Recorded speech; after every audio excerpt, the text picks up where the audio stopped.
최근 중국 정계에 충격적인 소문이 퍼지고 있습니다. 시진핑 주석의 모친인 치신 여사가 사망했다는 소문이 돌고 있지만 중국 국영 언론은 이에 대해 철저히 침묵하고 있습니다. 이는 중국 공산당의 기존 관례와 크게 어긋나는 일입니다. 치신 여사 사망 소문과 정치적 파장 유튜브 채널 판기 뉴스에서 판기 기자가 신뢰할 만한 소식통을 인용하며 치신 여사의 사망 소식을 처음 공개했습니다. 정치평론가 리무명은 자신의 프로그램 리무명의 주요 뉴스에서 중국 공산당의 관례에 따르면 현직 총서기의 모친이 사망하면 국가장례위원회가 구성되고 공식 부고가 발표되며 정치국 상무위원과 원로 혁명가들이 화환을 보내고 추모식에 참석한다고 설명했습니다. 하지만 현재까지 어떠한 공식 의례도 진행되지 않았습니다. 리무명은 치신 여사의 사망이 사실인데도 당국이 이를 은폐한다면 이는 극히 이례적인 상황으로 두 가지 가능성을 시사한다고 분석했습니다. 첫째, 시진핑이 정치적 권력을 상실했을 가능성, 둘째, 공산당 내부의 권력 다툼이 최고 지도자의 모친 장례조차 비밀로 유지할 정도로 치열하다는 점입니다. 펑리위안의 의문스러운 실종, 더 충격적인 소문은 6월 26일 비전타임스의 보도에서 나왔습니다. 시진핑 주석의 부인 펑리위안이 가택연금 상태이거나 사망했을 가능성이 제기된 것입니다. 펑리위안의 마지막 공식 석상은 5월 13일 브라질 영부인 샤넬 다 실바의 중국 국립대극원 방문에 동행한 때였습니다. 이후 펑리위안은 공식 석상에서 완전히 자취를 감췄습니다. 시진핑이 동남아, 러시아, 중앙아시아 등 중요한 외교 일정을 소화하는 동안 펑리위안이 동행하지 않은 것은 오랜 외교 관례를 깨는 일이어서 의혹을 증폭시켰습니다. 그러나 6월 8일 벨라루스 통신사가 보도한 바에 따르면 니콜라이 스노코프 부수상이 TV 프로그램에서 알렉산드르 루카셴코 대통령과 시진핑의 최근 만남을 언급했습니다. 스노코프는 루카셴코가 시진핑 펑리위안 그리고 그들의 딸 시밍저와 함께 만찬을 가졌다고 전하며 시진핑이 내 친구여 우리 사이엔 특별한 관계가 있다. 오늘은 가족 만찬이다. 내 딸이 이렇게 외국 정상과 함께 식사하는 것은 역사상 처음이라고 말했다고 밝혔습니다. 이 장면은 정치적 함의를 담고 있을 수 있습니다. 한 분석가는 이를 시진핑이 외교 정책을 완전히 통제하지 못하고 있으며 딸 시밍저의 특권적 지위도 예전 같지 않다는 신호로 해석했습니다. 시진핑 권력 상실설과 내부투쟁, 지난해 중앙위원회 3차 전체 회의에서 시진핑이 중병으로 쓰러졌다는 소문 이후 그의 권력 상실설이 끊임없이 제기되었습니다. 치신 여사의 사망 소문과 펑리위안의 실종이 동시에 떠오르며 중국 공산당 최고층에서 치열한 권력 투쟁이 벌어지고 있다는 징후가 뚜렷해지고 있습니다.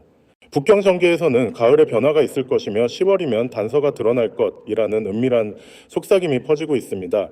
대만 미디어에 기고한 독립평론가 두정은 7월과 8월 북대화 회의 전 시기가 정치적 소문이 들끓는 민감한 시점이라고 지적했습니다.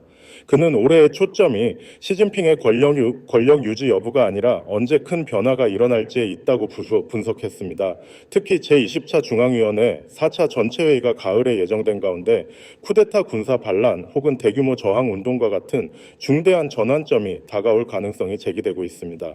군사적 긴장과 반란 가능성 두정은 5월에 열린 정치국 확대 회의에서 원로들이 시진핑 폐위와 왕후닝 주석 체제로의 전환을 제안했다는 소문을 언급했습니다. 시진핑이 이후 공식 석상에 재등장했지만 그가 마오쩌둥 같은 강력한 지도자인지 아니면 덩샤오핑의 그림자 아래 확거펑 같은 허수아비에 불과한지는 불분명합니다. 최근 군사 및 방위산업 내 대규모 숙청이 그의 신복들을 겨냥한 것으로 보이며 이는 내부에서 반대 세력이 정보를 유출하고 있음을 시사합니다.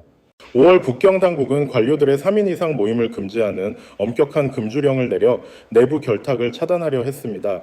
두정은 이를 중앙위원회 4차 전체 회의를 앞두고 권력판을 정리하려는 시도로 보았습니다. 그는 암호화된 앱을 통해 개혁과 민주주의를 논의하는 관료와 기업인들의 비밀 네트워크가 존재한다고 밝혔습니다. 이들은 비폭력, 비협력 운동을 추구하며 일부는 백지 운동에 참여했던 이들로 변화의 기회를 기다리고 있습니다. 민중의 분노와 경제 위기 민심도 들끓고 있습니다. 5월 20일 웨이보에서 7,000명 이상의 네티즌이 공개적으로 저항 구호와 시위 장소를 논의하며 2022년 베이징 통리교 사건을 재현하려 했습니다.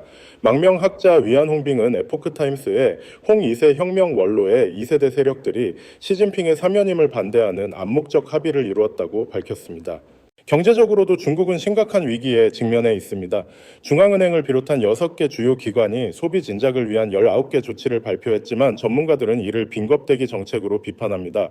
높은 실업률 임금 삭감, 그리고 이익 공건조 위안에 달하는 국민 부채는 소비를 위축시키고 있습니다. 2025년에는 500만 가구가 추가로 주택 압류를 당할 전망이며 기업 파산과 외국인 투자 철수가 경제를 더욱 악화시키고 있습니다.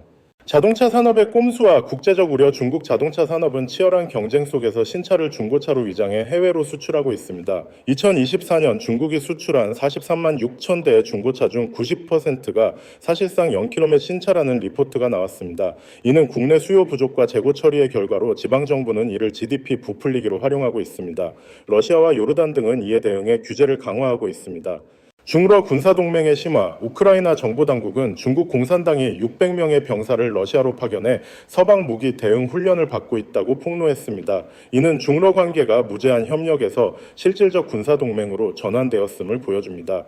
전문가들은 중국이 우크라이나 전쟁의 실전 경험을 통해 대만 침공을 준비하고 있다고 경고합니다. 나토와 유럽은 이에 대응해 방위비를 GDP의 5%로 늘리는 방안을 논의 중이며 중러 동맹이 글로벌 안보에 미치는 위협에 주목하고 있습니다. 다가오는 정치 폭풍. 시진핑의 언론 노출이 줄어들고 왕운인과 딩쇠샹 같은 인물이 전면에 등장하며 그의 권력 약화설이 힘을 얻고 있습니다. 인민일보 한 면에서 시진핑이 배제되는 이례적인 상황은 권력 균형의 변화를 암시합니다. 평론가 리다유는 시진핑이 더 이상 언론을 독점하지 못하며 그의 신복들이 숙청당하고 있다고 분석했습니다. 결론적으로 치신 여사의 사망 소문, 펑리 위안의 실종, 그리고 경제 군사적 위기는 중국 공산당 내부의 격렬한 권력 투쟁을 드러냅니다. 가을에 변화가 있을 것이라는 속삭임은 북경의 정치적 폭풍이 임박했음을 예고합니다. 이 모든 신호는 중국 공산당의 운명이 결정적 순간에 직면했음을 시사합니다. 과연 누가 중국의 미래를 결정할 것인가? 독자들은 이 질문에 대해 어떻게 생각하시겠습니까?